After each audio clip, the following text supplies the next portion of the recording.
Let's move on back into the oil and gas industry.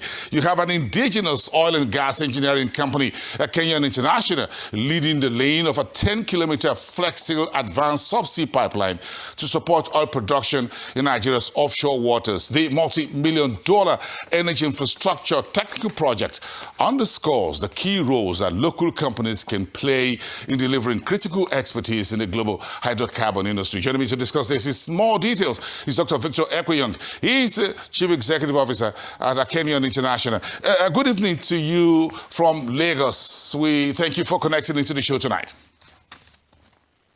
Thank you very much, sir. It's my pleasure being in your show this evening, sir. Thank you. Give me a little bit more background of this FlexSteel Subsea Advanced Pipeline Tech Project your company led at the OML 123. Talk to me.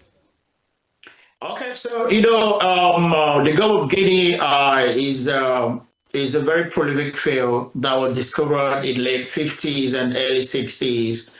And these drive investment in early 70s, 80s, and 90s. And we had an oil boom in early 90s. And because of that, there was a lot of infrastructures, project during the oil boom that led into laying a lot of underwater pipelines in all the Gulfs of Guinea. And if you can check from that time, early 90s and into this time, we discovered that we are transitioning into a period of about 20 to 30 years. And most of these pipelines has a lifespan of 20 to 50 years. And based on how the operators are operating them. And we discovered that one of the reasons why we are low in terms of oil output, production, is that the results of that we have a lot of expired hoses, a lot of expired pipelines in Nigeria. And because of that, operators will now be forced for them to shut down their production because it takes a longer time for most of these pipelines to be fixed. And what we have done over the years is for us to look for technologies that can help Nigerians to boost in terms of production. And we came in here into Houston because we discovered that a lot is happening in the U.S., West Texas, that people are not really paying attention to. Texas, as an hub in the oil and gas, is laying a lot of faster oil pipelines, and that makes the U.S. to boast a lot of in terms of production. So what we did was to come into the U.S. and ask the U.S. operators, ask those technologies, what are you doing differently that we are not doing in Nigeria? Because we discovered that you can just put a well, drill a well, and you produce and off it takes as quickly as possible. They don't tell us that, okay, there is a technology that they are using to lay oil pipelines that are not being known all over the world. Yes. And it is an RTP technology. What they call RTP is reinforced, thermoplastic pipe, and which can have a lifespan to like 20, 30 years, sometimes if you maintain it very well, into 50 years. And he can be laid on land, swamp, shallow water. And we pick into it, and we now pick it up and went to one of the operators in Nigeria and said, this is your asset that you have shown him for a very long time because of the expired pipeline hoses. We can fix it in a very short, portable time. And they gave us that opportunity, and we talked to the technologies company here in the US. They call it FlexSteel, and we moved these, and we were able to fix this on the water pipeline in no distant time. And I can tell you, the oil production today that you have seen in Nigeria that is being up is because of one of these technologies that we have deployed. And we are eager to see how we can deploy more, because you can see Nigeria now is having advantage because of the surge in the oil price. Imagine if we can unlock most of these idle wells, most of these assets that can boost production. Nigeria as it stands now, without even drilling another new well, can produce 2 million barrels of oil per day. Yes. If we can unlock most of these idle wells, if we can fix most of these pipelines. Yeah, Doctor, let me just interject briefly there. You talk about the logistics involved and the timelines for delivery of this project and the costs of a subsea pipeline project as yours says it can save Nigeria how much, and the industry as a whole, how much of it can help Nigeria to ramp up on its production, its output?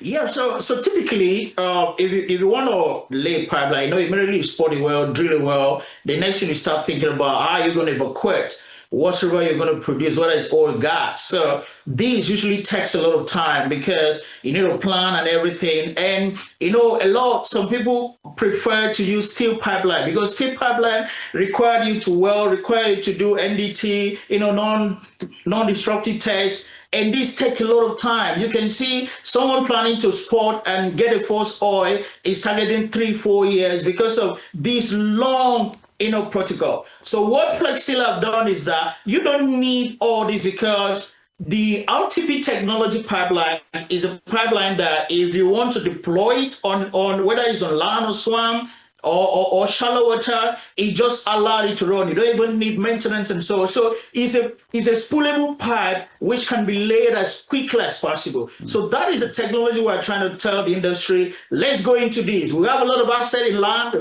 have a lot of asset in swamp, we have a lot of asset in shallow water that require for us to lift, for us to evacuate as quickly as possible. And if we can deploy this technology, we can quickly ramp up production. I'm interested in this story because this was executed in partnership with the Houston-based FlexSteel, but deployed by 100% indigenous engineering team from your offices in Nigeria. So, do you think we now have local energy servicing firms? They have the deep technical capacity to take over offshore asset recovery from foreign multinationals, as we've seen in some of the international IOCs leaving the onshore, going offshore, so Nigerian companies taking over some of those assets, as it were. On the technical side, engineering side, is this it? We are doing it already. Nigeria, as it stands now, is bright all over the world. People are coming to Nigeria. I belong to Payton. Payton is a wonderful organization that have moved local content all over Africa, even into the Caribbean.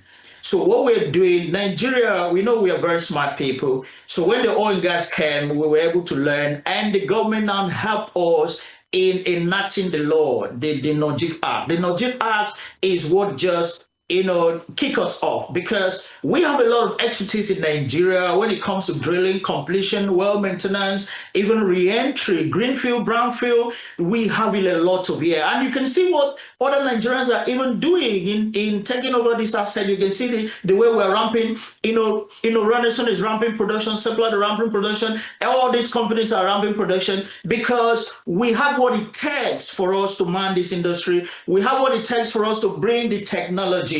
We are not trying to tell the people outside that, okay, we don't need you. We know we have the asset. We still need the technology, meaning that we're going to go into partnership to see how to bring the technology from those that own the technology, and we're going to see how to deploy it. So Nigeria has the capacity to do it. We have done it before, and we are doing it again.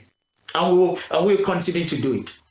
Well, we congratulate you on the success of this project in Nigeria's side of carbon. So we want to see more that you and your folks are doing. Thank you for your time. Dr. Victor Ekpenyong, we wish you all the best. Have a great evening out there in Houston, Texas.